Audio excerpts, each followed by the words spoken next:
I had a close friend come to me, very apologetic, very sorry. They knew it was wrong.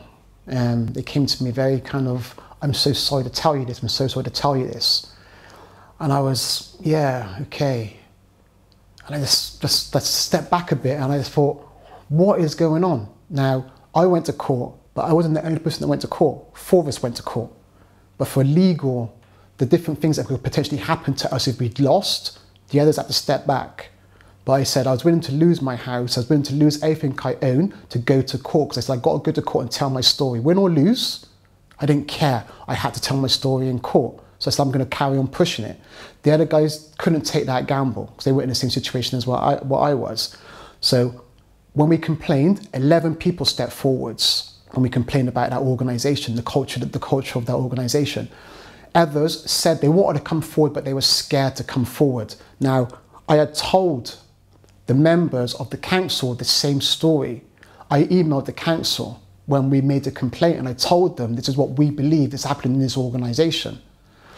When I'm then told then that Jill Kelly's been given an appointment, I'm thinking, does nobody care what we've just said? It's not me, it's not about me. It was never about me, it was about all the other people that things are happening to, all the ones that were scared to step forward, all the people that haven't got a voice. It was all about them to then hear that Jill Kelly's been lifted up by the Bristol City Council and given a consultancy role. For me, and I'm gonna say it straight, it said, nigger, get back in your place. This is where you belong. No one called me to see how I was doing. No one called the other 10 people to see how they were doing. But Jill Kelly is suddenly a victim, and then she gets given a consultancy role to bring her back up to where she should be within her economic standing. It's like, nigger, that's where you are. You've won your little bit, you had a little bit of compensation, now run along and let the real people go and do their work. That's how I felt, and I'm being totally honest, and that's how all the others felt as well. All the others said to me, what do you expect? Why are you upset? This is how it is. And I kind of shrugged my shoulders and said, what do I do?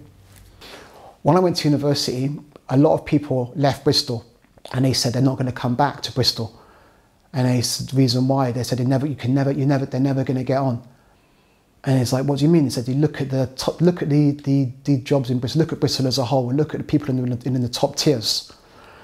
The council's a good example, NHS is a good example. You've got all these people that are on the ground doing different things, but are you telling me nobody's good enough to go up?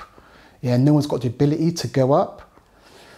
They said, and I say it now, it's like we were looked at as being something that I was told everybody's happy, nobody wants to go up.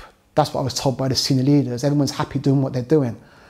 And I would say, but you've got people that have been doing the same job for 6 years that have never done anything. Their job is to motivate young people. They've seen young people come from this age, go through university and leave.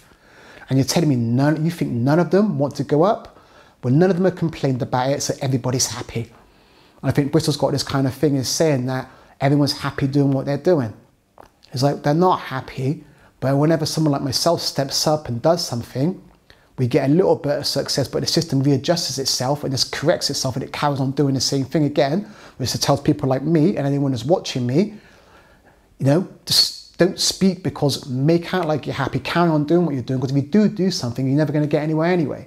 So Bristol has a problem, but I think as long as it just keeps on hiding itself away, yeah, the fact that I can meet with the Director of Education and others and none of them can even get back to me, even send me a few minutes of the meeting that we had, it means that we'll just hide away and hopefully he'll forget about it and move on to do something else, and then we carry on doing what we're doing. I think that's the problem with Bristol. It's got its head buried in the sand.